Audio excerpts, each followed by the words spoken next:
Welcome back to the Embodied Business Show. I am so excited to have today's guest on. This topic is one that I am constantly in conversation with my clients. And I think for those of you who are creatives, consultants, those in the marketing space, in any kind of online world, you're going to want to listen to this conversation. So welcome, Shakira, to the Embodied Business Show. Embodied Business. Thank you so much, Casey. It's so exciting to be here. I'm so excited. When it comes to really playing with this conversation, I knew I had to bring in the experts. Now, your marketing background, working specifically with Meta, Facebook ads, and how you be with this, I have to ask, how did you find this stuff interesting? I know everyone always asks me, they're like, shouldn't you be working in fashion or something a bit more like glamorous? Like, isn't like Meta ads a bit technical? And, I think I'm not actually really that much of a technical person. I think people get really tripped up thinking that ads is super technical and complicated. But once you really get into the crux of it, it really is just everything that your marketing strategy entails, but just amplified with ads, So the anatomy of a successful ad is about the message and the offer and the hook and the creative, right? Which is really what all of our content and all of our touch points are about. So when you're putting into ads, you're really just amplifying things. I didn't, graduate school thinking I want to be a Facebook ads manager. Like, I don't think Facebook ads were even a thing when I was in high school. I actually didn't even have the internet growing up. We just couldn't afford it. So I don't really even know how I ended up in digital, but I grew up loving magazines and I really wanted to go and work in New York in Vogue or Cosmopolitan or something like that. That was kind of my dream. So I went to uni to study marketing and communications. And then while I was there, like on my very first day, my very first lecturer was like, journalism's dead. Don't try get a job in journalism. And my dreams were just crushed. And instead of being like, oh, that's okay. Like, I believe in myself. I had zero belief in myself at the time. So I just took what he said as gospel. And he said, get a job in like advertising or PR or something like that. So I ended up getting a role in one of the world's largest advertising agencies. So from there, my advertising and strategy career began. That was more on the creative strategy side of things. And I worked with like huge, household name brands. Like, it was I had, many different jobs, and I worked in Melbourne and London, and it was just so full throttle and work hard, play hard vibes. I was really burning out by the end of it. So I decided to go client side and work for a big fitness retailer here on Sunshine Coast. And I started there as a marketing generalist, and, I wear many hats, but I didn't do Facebook ads or Meta ads at the time. I directed and guided the creative for them, but I never actually was in the tech. And I got there and they'd actually hired someone else to do the Facebook ads, but it turned out he lied on his resume and they had to fire him. So it was kind of thrown to me. They're like, oh, you do marketing, you can do Facebook ads. And I was like, so I just taught myself absolutely everything I know. It was the most stressful job I ever had. I had this like idea of like, oh, working for a brand instead of working for an agency is going to be so much easier. It was the hardest job in the whole world. And I literally lasted 9 months there. And I was like, well, I've taken this amazing skill that's actually quite rare to know. And I'm actually really excited about it. So I'm going to take this skill and go freelance and start taking on clients. And that's kind of where my entrepreneurial journey began. So I really just fell into it. It's so good too. And I think it really is an ongoing like growth, like I would say art as well. Like, you have to be constantly on the ball with ads, right? Like, yeah, I know we've outsourced, we've brought it in-house, we've trained up staff, we've done like the whole thing of trying to get our head around ads. And every time we think we got it around ads, something changes. Exactly. Go on. What were you going to say? I made a course, I think 2 years ago, 7 hours worth of video content, recorded a new module every week for 8 weeks. And I'm like, it's just not relevant anymore. It's got to go in the bin. Like I started selling it again this year. I'm like, no, I actually can't sell this because everything has changed so much. The same with content and Instagram and TikTok and conversion landing pages. Like everything changes so rapidly. Like you have to be someone that is willing to change and evolve because otherwise you're just going to get left behind. Like so many people do. Hey. Yeah, and it's so true. Like even I was just saying to you before we jumped on, like we changed over our website domain.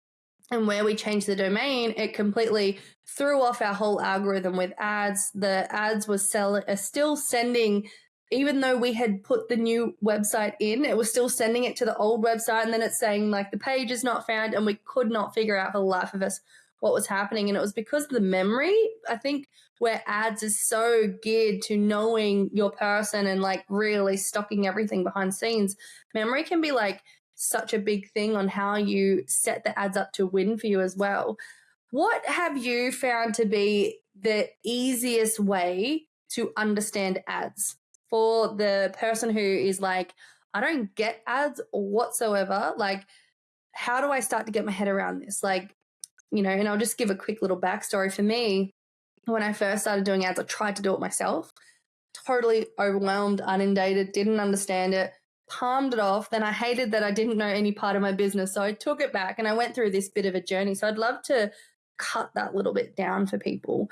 Yeah. You know, how they get started. Yeah, let's help everyone quantum leap and not make the same mistakes that so many have before us. So what I always recommend with ads is to really like start from the end result. Like what is the end result you want from running ads? And for I think everybody listening, it's like we want clients, we want leads, we want to fill up our programs with new clients, and we want to reach our current followers and get them into our programs because you know, I think 3% of our followers these days actually see our content. So I think it's about working out what the end result is and then creating content around that end result and creating your customer journey around the end result.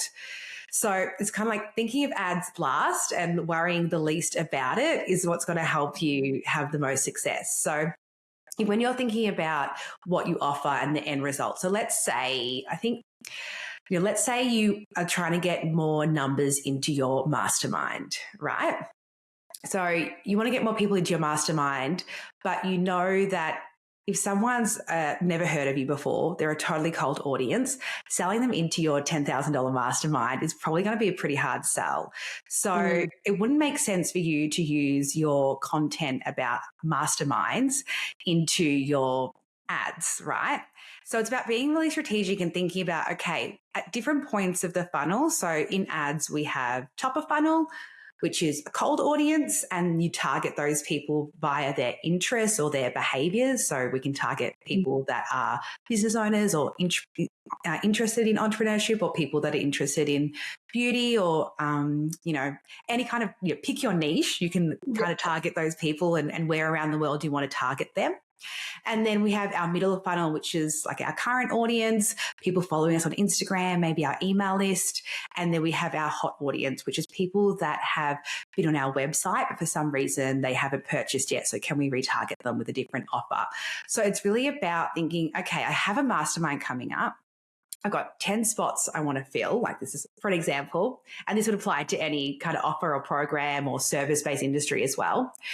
What can I start doing now to fill my mastermind in 3 months' time? Okay, well, if I was to do a launch strategy organically and not have ads, I would potentially have a free masterclass. I would potentially then set up my email campaigns and my funnels. I would have a landing page for my free masterclass. And I want to really, the first step of that is to get people into my free masterclass. So what I'm going to do is I'm going to run ads at the top of the funnel to those people that by the interest, and run a masterclass based on something that's solving their highest value need that then leads into the mastermind. right? So it's just a real small, preview or trailer into what the mastermind is going to entail, and doing that early enough so that person has, the person coming through the funnel has time to warm up and convert and consume all your content, and then be warmed up enough to convert into the mastermind. So coming back to the ad strategy, it's then thinking about, okay, I really want to get people into this free masterclass now. What kind of content can I create to get them into the free masterclass? And then it's really about not overcomplicating it. And when you are ready to put that content into ads, it's about using those same principles for organic content into ads. I think a lot of people get tripped up and they think ad strategy completely different to organic strategy, but it's really not. It's really just an extension of what you're doing now, because it really comes down to your message, your ideal client, your hooks, the way you grab attention, your content style, and just really making sure that whatever you're putting out is solving those highest value needs for your clients. And then you're not guessing, because you know your clients the best, and you know what your clients need and how you can help them. It's about putting that at the top of the funnel. So what I see a lot of people get tripped up with is thinking, I need to put out engagement content so I can grow my audience, and then I'm going to boost my engagement content to try and grow my audience, when really that's kind of a vanity metric. There's no real point in growing your audience, because it's like, there's no real end result for that person to follow you after viewing that reel. Like, it might be a shareable reel that they then send to a friend, but they might not necessarily follow you because it doesn't position you as a person that solves their problems. It's more of just like an engagement piece, right? So focusing less on engagement and vanity metrics, and focusing on, okay, what is my sales process? What am I trying to sell? How can I reverse engineer that? And then amplify people to come into that offer and go through my sales process. Does that make sense? I feel like I just had a whole TED talk then. No, I love it. And it's very in line with everything that I teach with my women inside my mastermind. And I love that you said vanity metrics, because I use that all the time. I see so many people really banking on this, and people always like, I don't get a whole lot of engagement on my stuff, but I have a multi-six-figure business, and people are just like, I don't understand it. And it's like, they're getting like hundreds of thousands of people following them, and they're still not making the same amount of money because they're not focused on this specific thing. Get my words out right. But I want to really come into something, because the one question I get all the time is like, when do I move to ads? When do I start focusing here? And the advice that I always give is like, we want to make sure it's working organically first, because if your organic audience isn't working, there's no point in moving across to ads. What would you say in that instance? Yeah, I completely agree with that. And I think it's about, when you're at a place when you're comfortable with something that's already working and you're comfortable with the results it's getting for other people, because there's also an element of visibility and like being seen and being exposed a lot more with ads, because you can kind of be playing so safe in your little circle where you have your recurring clients and they kind of just jump into things and you're kind of playing in this little safe zone. But there's also an element of like, working through those blocks of, are you actually ready to be seen? And are you ready to be seen in your genius? Because I think a lot of the time when people will just boost a post, they'll be like, oh, this is a kind of safe post to boost, and I don't condone boosting posts, by the way. I'm all about actually using Ads Manager. But this is what the behavior of a lot of people will do, is they'll just be like, okay, well, that was a good, brand building, engagement post. I'm going to put that into ads, and they'll get really upset if it just doesn't get likes. And just remembering that, we're not here to be liked. We're here to build a business and make sales and get ROI on our investment. So making sure you're ready to be seen in your genius, and doing the work that is involved with that. Because if you haven't, you're going to sabotage your success any day of the week. And you're just going to say, ads don't work for me. And you're going to leave it at that and then keep playing in your safe zone. And I do not say this from, an ivory tower. This is me. Like, I've experienced it myself 2, 3, 4, 5 times. So don't worry. It's about working through those blocks, owning your genius, and getting to a place where you're like, no, I know this offer is great. I know I've set up the systems and I have the funnel in place and it works. It gets people results. I'm really confident with this. and then switching on ads to amplify things and starting really small with your budget. Don't think you have to go in and spend thousands. Like I also have a service, like a done for you service arm in my business as well. And when I returned from maternity leave, I filled up my books with an ad that was just $10 a day. So it's not about having lots of money to spend. It's actually about having the right message. And this is a lot of what I teach in my transformational messaging method. It's about having that right piece of content with that right message that really just for your ideal client. And once you do it with that, then you can put on an ad for $10 a day. Sure, you might only get one inquiry a week, a month, but the ROI on that is actually going to be amazing if what you're selling, is of, at least, if you're selling something that's over $100, I think you're going to make your money back if you have your right message. Yeah, it's crazy. Hey, like I see a lot of people who they don't actually look at what the return can be for it. They just look at the ad spend. It's like, I look at it all the time. Like I had this one particular client, she found me through ads and then went through an organic way because of later on. And at the time when she first came into my world, I literally had marked that block of ads as like, oh yeah, that didn't do anything. And now when I look at what she spent with me, it's nearly $25,000. And so it's like, you have to look at the long game with ads of what it really does as well, because a lot of people aren't looking at the total value of a customer over that expanded length of time, I should say. Exactly. So yeah, I'd love to know, when it comes to really nailing down the message, because you're like, it's right, it's like you've really honed in on this messaging piece. Where do you think most people go wrong with the messaging? I'd love to know that bit. Yeah, I think so. People can be very broad, right? And I work with a lot of business coaches and, female coaches that will kind of use, it's very broad language, like let's level up your business or let's grow your business. But that doesn't really mean anything for anyone. Let's be more specific. Okay. So I have a client and she works solely with e-commerce brands that want to get their products into retail stores and have a wholesale function of their business. So, before she started working with me, her messaging was very much like, let's grow your business, download the checklist and grow your business today. And that grow your business is not specific enough. And that doesn't say that it's for an e-commerce business that wants to get into wholesale. So, we changed her messaging to be more about, can you imagine seeing your products on the stores of international retailers everywhere and having reoccurring orders every month and being so looked after by your wholesale clients that whatever you make online is just a bonus. If you want to have the foundational steps, please come into my lead magnet and let's get started and I'll show you how. So it's very specifically calling out your ideal client and the actual experiences that they want to have, not just these really broad, more clients, more money, more growth, those kind of things. That they just don't really mean anything. They're not tangible for anyone. So they're not going to stop the scroll. And that's what we want to do with ads, right? We want to stop the scroll and we want to stop the scroll from the right people, not the wrong people. Because we don't want to be wasting our money collecting the wrong people. Because I've done that too. Don't worry. And it's the worst thing ever. Yeah. You have to then sort through all the bad people and all the good people, not bad and good, but all the wrong and right people. Ones who are willing to pay, right? Yeah, exactly.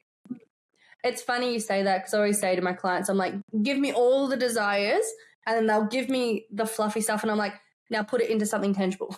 Tell me the physical result that they're going to get from their life, because people buy with emotion and they justify with logic every single time. And this is something I'm constantly refining in my business all the time, because being an embodiment brand, right? It's so easy to get caught up in the fluff and get caught up in all that stuff. And it's how do you bring it down? Now, I'd love to know what they do right. What are the things that you see that people do right that get it right? Yeah. Because I think this will be a really key thing for a lot of people when they acknowledge this bit. I think it's all the things we've spoken about, is having a lot of conviction first in what you're offering and who it's for. And that's really the very first step, because if you don't have confidence in it, if you feel a bit like, oh, like it's okay, like I think you can sell, if you're just selling it just because you think it's going to make you money, it's not going to make you money and it's not going to sell, and people can feel that, and your ads aren't going to work. And the only reason I know this is because I've taken on so many clients that aren't actually passionate about their business and they think it can make them money, and there's no messaging that can kind of save you from starting a business that is just in it for the money. I think you really have to have, even if it's not your biggest passion, like even if your biggest passion is tennis, but you have a business about IT software, that's okay. But as long as you know that your business about IT software is actually helping people and solving the problems for your clients, and you have conviction that actually this product is the shit, that I can sell this, that's kind of where it starts, right? Yeah. So having that Funny you say that. Yeah, that's the same thing that I drum home all the time, whether it be organic or whatever. It's like no matter what you're selling, you have to be embodied in how you present that, moving it forward. So cool. Exactly. Yeah. And I think, people can't really understand it until they go through it as well. It's like, you'll see someone online making all this money and you'll think, oh, if I could just do what they do, then I'll be earning 10K a month in no time. But then you start doing what they do and you're like, oh, this feels really bad. I'd actually rather be broke. Like, I've been there. Don't worry. I think that's the thing that a lot of people don't understand. It's like, you also have I've lost you for a second. Oh, you there? Yep. Hold on. Well, hopefully they'll edit that out. Yeah. Hopefully they edit that out. If they don't, sorry guys, my team missed that bit. But I was just the best part of the podcast. But this is the bit where a lot of people, they really come unstuck, right? Because they think that they can take one strategy that someone's done and just apply it. Like, I know I've had other people be like, oh yeah, I use this on another coaching business. It's this, and this audience. And then that audience didn't even stick, because it was like, my audience is so different from the typical coaching audience. It's like knowing what works for your energy as well and all those sorts of things. How often do you come across people, and you mentioned it before, like they just believe that ads didn't work for them? But it's like, how often do you come across them, and what is usually the thing that you believe is getting in the way? The biggest thing, I should say. Yeah, I think like every client I meet believes that ads don't work for them, or they've learned it from somebody else. Like, I used to work with a lot of e-commerce clients as well, and a lot of them would learn from one of the e-commerce giant programs. You see them all on Instagram, and then they come like, you know what, his strategy didn't work for me. And I would look at their ads, I can tell them exactly what they're doing wrong. Like, I have this skill of being able to just look at your ad account and come in and tell you exactly what you're doing wrong. And it really comes down to specificity, the message, the offer, and then the landing page as well. So where does that ad go to?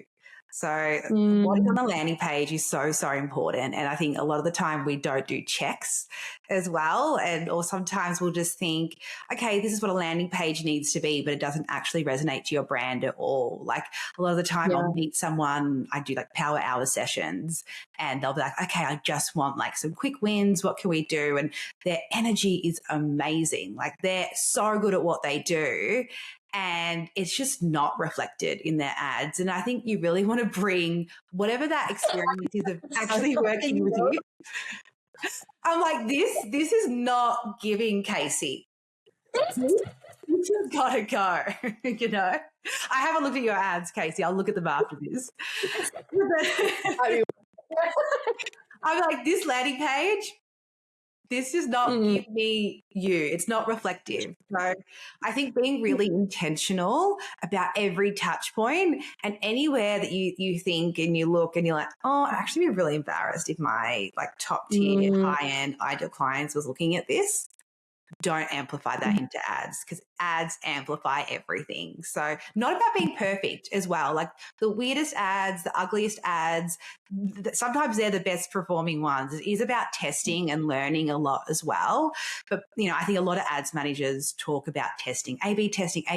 I was like, well, you don't actually need to test if you know it's actually going to sell. If it's already selling organically and you just want to get more traffic and get more eyeballs on this, so you can keep changing the lives of humans that go through your program or your service services, then you actually don't really need to A/B test at all. But it really just comes with experience as well, and being willing to get it wrong, because, you know, they say most marketing is a money pit. And if you're not wasting money in ads, you're probably wasting time trying to work out how to build your website, or, you know, trying to work out X, Y, Z, a million things you have to do with your business. So I think you have to make those mistakes and be willing to learn along the way, and just humble yourself and be like, you know what, that wasn't it. And that's okay. Like, who can teach me to actually do it correctly? And how can I also be my brand guardian and follow what's in my intuition and in my heart about how this is going to work for my business. And coming back to your point about how, you know, you've hired people, you tried to learn it yourself, you've had all those kind of different experiences.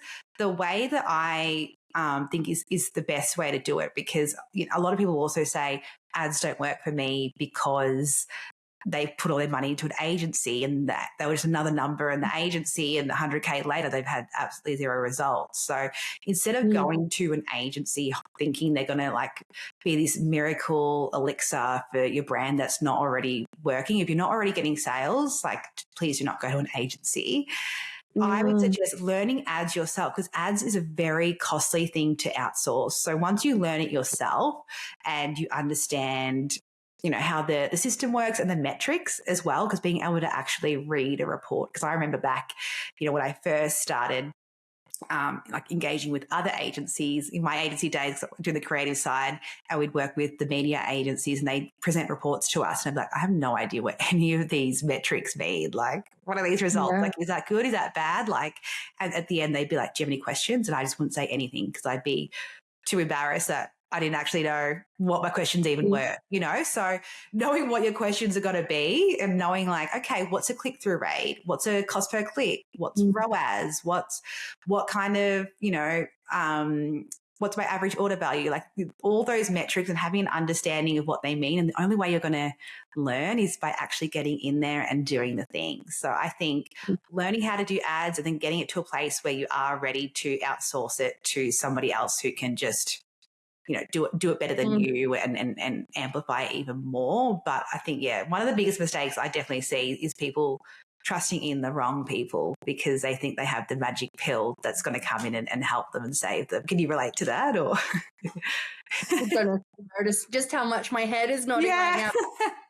It's not just in ads though. This is across the board in business, right? Like, people really spend so much time trusting the wrong people, only to find out later that they could have done it 10 times smarter or 10 times faster, doing it a different way. And I actually had this experience recently where someone who I hired for a lot of my bookkeeping and all that sort of stuff, she was raising her prices, and I was like, oh, my other guy can do it cheaper, I'll just go to him. And then I was like, hold on, you know what I mean? Like, and I had to like backpedal on my decision, because I had someone who was so trusted, and I was like looking at it from a logical standpoint, like of figures and stuff like that, whereas I wasn't seeing the growth aspect and the bigger picture of it. And sometimes I think, you know, even when we are looking at rates and we're looking at things like, especially when you're starting to understand metrics and stuff like that, you have to also put in the lens of like, where does this get to grow to? Like, and that for me has been really, really big in business as I've grown, and as business has like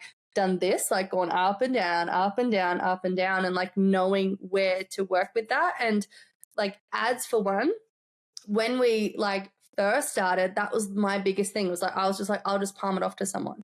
I was paying thousands of dollars a month, and then I was like, didn't want to pay that anymore because I wasn't seeing any results. And I'm like, I don't know what to do. I don't know if he did the right thing. I don't know if he did the wrong thing. And then so we learned it in-house. Like, I had my OBM train up. I learned the basics of it, so I at least knew my way around it. And then I went to outsource it again, and the minute this other person came in, we went to outsource again, I was like, nah, wrong fit. And I was able to get rid of them straight away, because I could see, because I now knew it, I could see where it wasn't like lining up. And I think this is where a lot of people, they don't get to know their business enough to know where it's effectively working for them and where it's not. I completely agree. Big. It's huge, Yeah. isn't it? Yeah. And I think there's not enough conversations happening about this because, there's so much about like outsource to make your life easier as an entrepreneur. It's like, well, yeah, my life's not easier if my nervous system is out of whack because I'm watching thousands of dollars be thrown away by this agency. Like I'd rather, you'd rather pay extra for the accountant that's doing well because what's the cost on your nervous system if you're paying the cheaper guy and you're like, what's he doing? 100%. And I think this is the thing, right? Like a lot of people, because they aren't informed enough, because they aren't willing to do the work to learn it. I see a lot of people, like my demographic, generally speaking, is people who are sitting like, and they're wanting to crack their first multi-six-figure year, right? Like they've made a general bit of money, but they're like, oh, I just can't break that like next level, like that next tier for myself. And so when you start to look at it, it's often because they outsource a lot of their money, like their power in their money, like especially those people who like have a coach for everything. And I'm like, you do realize that one of those coaches possibly could have done all of that, but you thought you needed to do all of these things. And in the meantime, some of that budget could have gone to their marketing and like learning that avenue of their business. How often do you see that as like a way of like people get into like their own way with business? Yeah, and I saw this so much as well when I was first starting in business and I was taking on the wrong clients that were outsourcing everything. And, what I experienced was a lot of clients would just be like, okay, I've hired you to do this on day one. And like, there's no getting on to them. They're like, no, I'm busy being my feminine now. Actually, you can just do it. I'm like, no, but like I need you involved in this. Like I can't just like totally take this thing over. I've got absolutely no idea about your business or, so I've really learned now to just like see the red flags in clients and, just be like, I mean, I think everyone learns that eventually that you can't just palm everything off. And sometimes it is just in your soul's contract. And you do just have to learn that actually, like it's like that Kim Kardashian saying, it's like nobody wants to work these days. It's like, okay, maybe I do have to put some work in here. And then, like it's not just going to be like build a business, outsource, making money. Like I think some people have to learn that for themselves and they have to learn it the hard way. I'd love to know your thoughts on this because this is a conversation I have, I swear to God, daily with people, right? It's like they're all like automations, and automations are all well and good. And you still have to work with them sometimes. Like you've got to set them up, you've got to make sure they're working, you've got to like do things. And like there's a lot of marketing now that's like, once you've done this, your business is set and like, that kind of vibe, which I personally do not agree with one bit because as a new iteration of you evolves, especially if you're in the coaching industry, you're going to have to redo it. You're going to have to shift. You're going to have to create stuff. And so, I work from this space of like, making your business simpler, but it's not necessarily everything's automated because that's where I believe a lot of the power gets taken away as well. And people have got this like, glamorization of team members, right? And it's like the one thing, like I've got team members, I've got like 5 staff that work for me, like with coaches and stuff like that support my clients. And that took time. Like that took a lot of time to get there. And I think what a lot of people don't realize is like they come into my business and they're like, I want to build exactly what you've built. And they try and build the stuff without the profit, without the return on investment. And they wonder why their business falls short all the time. Yeah. Love to know your opinion on this topic because I think it's something that's so juicy, especially from a marketing perspective. Yeah. And I love this too because I'm so over like all the lazy CEO, like the lazy girl life, like that kind of content that you see on Instagram as well. And it's like, era. Yeah, it's like those girls, like they're working really hard too. Like they're showing up on Instagram every day. That's not easy. And like also like the, the shadow work that has to be done to be on Instagram every day. Like that takes work as well. So I think, having a team can be like, we have my partner and I, we also have like a financial services and mortgage broking company and he runs a team of about 5 people and he works harder than anyone I know. And he, has his team of 5 people and we use automation wherever we can with that business. But even the setting up the automation takes so much work, like and refining it and getting it right. Like, you know, we just redid the whole website for that business, and I use so much ChatGPT. Like, what you can do with ChatGPT is amazing. Like, you know, where we would have had to have hired an SEO person, I was able to execute that all on my own, you know, like it's just that what you can do is amazing. But I worked so hard on that website. I loved it. I had so much fun. I love getting in the tech, like, it's, you know, and do what you love, I think, as well. Like, find those things that you love, because if you don't love any of it, then what are you here for? You know, I think, you know, those people that are really successful that you see, they love doing it and they show up a lot, you know, sure. Like, they might have a different process to you of showing up every day, and it looks different for everybody. But yeah, I think like it just takes work, and I call it putting the reps in, you know? Yeah. So many of us will compare our Instagram followers to other people, but what about the number of posts? Like, are you comparing the number of posts, or are you just comparing the followers? Because, like, you know, go ahead. I was just going to say, like, you know, we talk about, like, I love, like, you know, I think it's funny because I feel like I'm in my soft girl era, and I probably work just as hard as I always have. I just don't work as much. Like, I'm smarter with how I do it. And that come through the reps on the board. Like, I couldn't have gotten to this level of business where I'm like, I'm chill, I do what I want most days, without putting in the work to actually have the energetic capacity to hold this level of business. Yeah. And so I find it really interesting when, you know, like, people are like, oh, a soft girl era, I'm just moving into this so I can be in my receiving space. And it's like, the ones that I know, like, I've got a couple of, I'm talking very successful girlfriends that we talk regularly about this particular topic, and all of them know how to hustle. All of them. And because they're so good at it, it actually feels easy for them now. Like, that's what has made the soft girl era. It's like, we're still doing it, and we've got the energetic capacity to hold it. So that's why it doesn't feel so hard.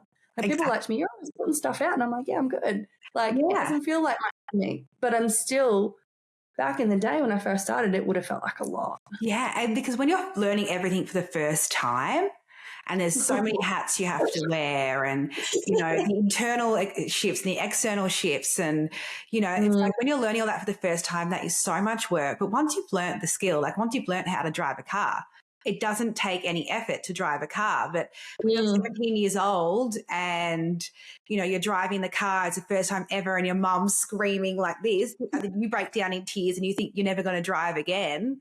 Like, it takes those moments in business as well. Like, you know, there's going to be so many hard days. Like, the amount of tears I've cried is, you know, like, embarrassing. But I think when you have the right people in your corner, and I think it's, you know, I know that you're so about networking and connection, it just makes it so much easier, and having those people that you can have those conversations with and reflect things back to you. And I think, you know, people that can kind of call you up on your BS and be like, are you actually working that hard though? Like, are you doing everything it takes? Like, what are you doing with your time? And especially when you become a mum and people tell you that they just don't have time for things, it's like, but what are you doing with all that time?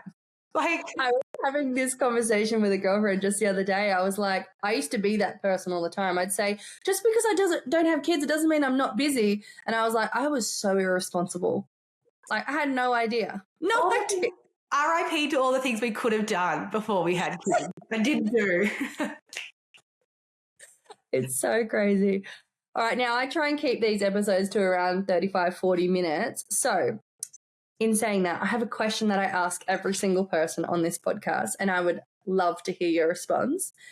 If this was the last time anyone would ever hear you speak, and this does not have to be related to anything that we've spoken about now, what would be the thing that you would want them to hear? This is something that I'm practicing myself at the moment. I keep reminding myself, and I think, like, what I keep telling myself lately is that, like, freedom is actually found in the ability to love yourself and love everyone. And that is honestly the best revenge you can ever have, is just to love yourself and love everyone and love everything and not judge, like, release the judgment. And that is really how you can ascend. And And I think, especially in the female entrepreneurship, we spend so much time chasing status and money and clients and strategy and likes and attention. But really, I'm learning to not really need those things if I'm just fully loving myself and loving everyone else, and even the people that have wronged me. That's just what came up for me. So much. Not related to this at all, but that's just something I'm personally going through at the moment. It's so big. I was actually listening to something this morning, just to quickly caveat that and add to it.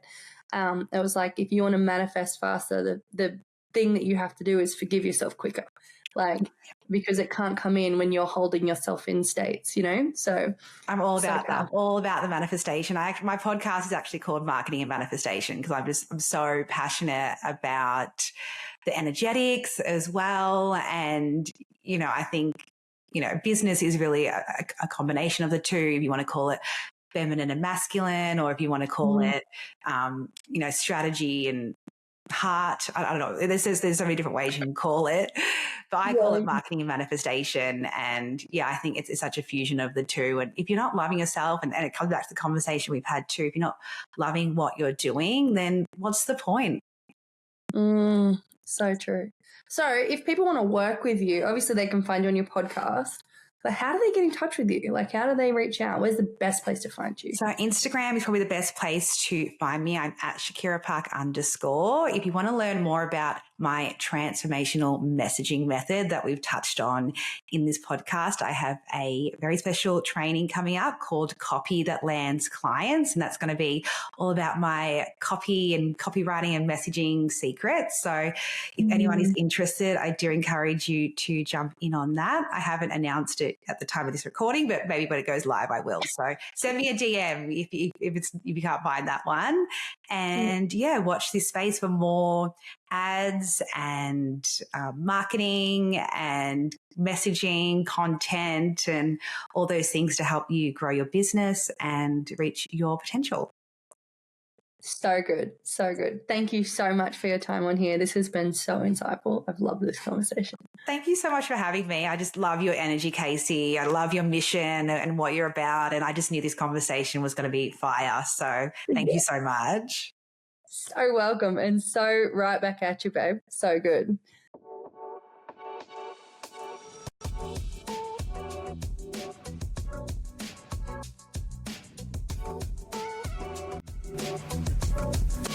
Embodied.